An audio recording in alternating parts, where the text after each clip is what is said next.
All right, this is the beginning of day 4, about 8/10 of a mile from camp. Started up with 400 feet of elevation gain, so this is a nice spot to break. I think it's the top of this little hill we're on. Then down to Jared Gap, I think, and then up and over Blood Mountain. So beautiful view. A little cloudy today, our first cloudy day, but it's supposed to wear off, I believe, or burn off. And then more sun as we've been getting. And that was one of my poles, so I'm gonna stop. Bye.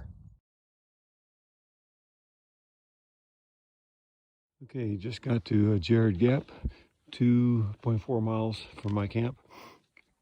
And Forest Service Road. And we'll continue on the trail.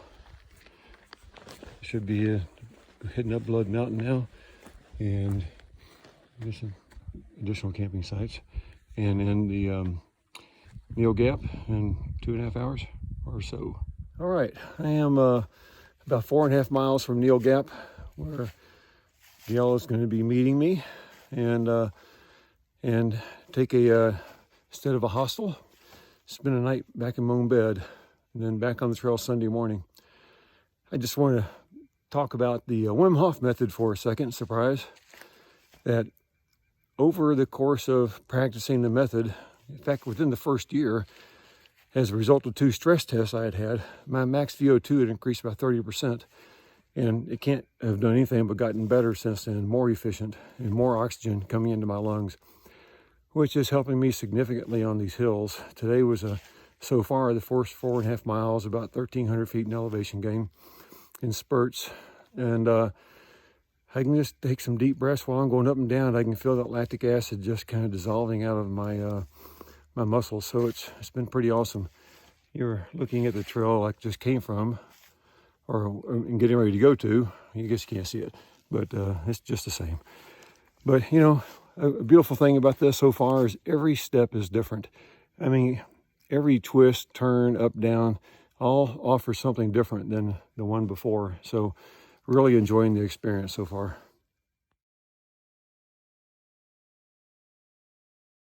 Well, made it up to Blood Mountain. Then the obligatory tour of the shelter. Bricked in fireplace on both sides. Open windows. I guess it'd be a better place to stay than just about anywhere if it's raining or snowing. Just got a great picture from up there. All right, there's the shelter, the roof I was just in. This is a giant rock. I took my picture on just a minute ago. One of the other hikers did, Garfield. It's cold. It started to flurry up here. After hitting me in the It's cold. family jewels with this trekking pole. Fortunately, it was just a brush off. But a beautiful view here. We're starting to get some freezing rain falling right now, so it's getting definitely cold up here. So I'm anxious to get down. Wow, that's a long view. See the sunlight in those mountains way out there. I don't know if you can or not. There you go. Alright, I gotta let you go.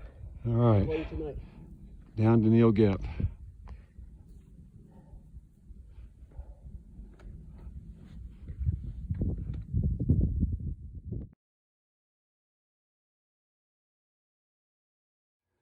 All right, I am maybe not even a quarter of the way down, still up on the side of Blood Mountain. But the whole trail's been like this so far, just rocks at different angles. So you gotta be really careful. Your foot's coming down at, sideways angles, downward angles, upward angles.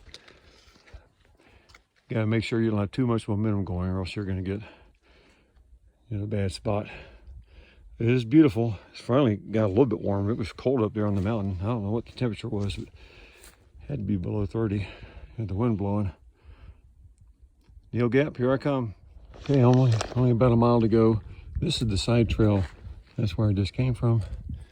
That I would about 1.5 miles down to a parking area that a couple of my shakedown hikes. I parked there and came up and walked up to Blood Mountain or down to Neal Gap. So anyway, I think a mile or less to go to Neal Gap. A lot of people going up on the mountain today. It's a beautiful day. It's cold, but it's a beautiful day. I probably passed 20, 25 people, maybe 30 that were heading up just for the day. And but it's worth getting up there. So onward to Neal Gap. There's the road I'm about to cross at Mountain Crossing. So I may be 300 feet above it. So it's pretty a lot downhill for the next quarter mile or so. And I get to the road and Mountain Crossing is right there. All right, I'm at Neal Gap. That's the Mountain Outfitters right there. Thought I caught a whiff of something being on the charcoal. I hope so. But I'll be there in a moment. Check out the tree with all the shoes. Well, I'm at Mountain Crossing. Here's the famous trees, all the boots in them. The Appalachian Trail goes right through that entrance down there, right through the building. When I continue it tomorrow, I'll start here in the parking lot. Yep. My shoes won't be up there because I like them. They say that this is people who quit the trail here, but I heard that's not true. There's more people who got blisters, bad blisters, and they had the wrong size shoe, and they had to upgrade when they got here. This is the first place in the trail to do it.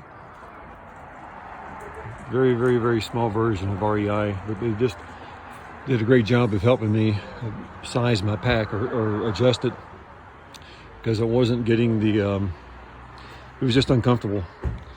And I was making adjustments left and right, rearranging the stuff in it where I would balance the weight. It was still hurting, just mostly on my shoulders. But even though they don't sell this pack, the gentleman took time and helped me, told me a few things that I wasn't doing right that will help, and I will have a hopefully a more comfortable pack tomorrow when I get started. That's it from Neal Gap.